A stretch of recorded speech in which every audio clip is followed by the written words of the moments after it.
Hello बच्चों, let's see the question. Urine formed by the nephrons is ultimately carried to the urinary bladder, where it is stored till a voluntary signal is given by the option A CNS, option B PNS, option C ANS and option D endocrine system. देखो question में बोला गया है कि urine formed होता है by the nephrons and nephron is the structural and functional unit that is responsible for the formation of urine. ठीक है, अब देखो ये यूरिन है अल्टीमेटली कैरिड कर लिया जाता है टू द यूरिनरी ब्लैडर। देखो किडनी है, किडनी में बहुत सारी नेफ्रॉन्स प्रेजेंट होती है मिलियंस में। ठीक है, तो ये यूरेटर के थ्रू जो यूरिन है वो कहाँ आता है? यूरिनरी ब्लैडर में। किडनी कितनी होती है? 1 इन पेयर होती है, बीन शेप। तो यहाँ पे ये क्या है? Urinary bladder.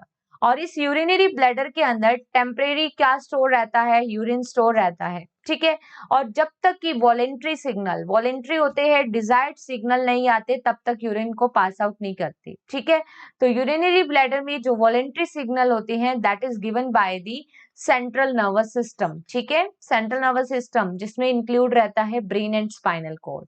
तो यहाँ पे जो करेक्ट आंसर होगा that is only option E, central nervous system. PNS is the peripheral nervous system, ANS is the autonomous nervous system.